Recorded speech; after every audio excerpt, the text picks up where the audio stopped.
Hi, my name is Linda Montgomery. I'm the owner and operator here at Davis Road Designs, and I'm coming to you from a little old farmhouse in southern Wisconsin. Wanted to talk to you a little bit about this beautiful transfer by Redesign by Prima and how I came up with the idea that I used on my piece. I know I was probably scrolling through Facebook when I saw the transfer, and I love the idea that they were using it to help cancer patients and to raise money for cancer. And I immediately had an idea.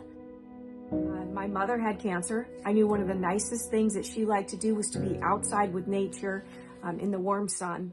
So when I saw the transfer, I immediately thought about putting a setting with a field of flowers and with the beautiful blue sky above and the warm sun warming your skin. And so that is how I came up with the design for that.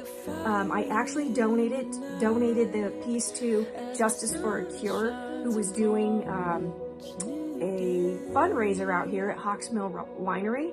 And Justice for a Cure, it's a law enforcement family. They're doing their part to serve and protect in the fight against cancer. So I felt really great being able to do this piece. The transfer was very easy to use. Once I got my color palette down with that transfer, it just popped. And I want to thank all of you at Redesign for this beautiful transfer and the chance to use it. And I can't wait to do more with it this year. Bye-bye.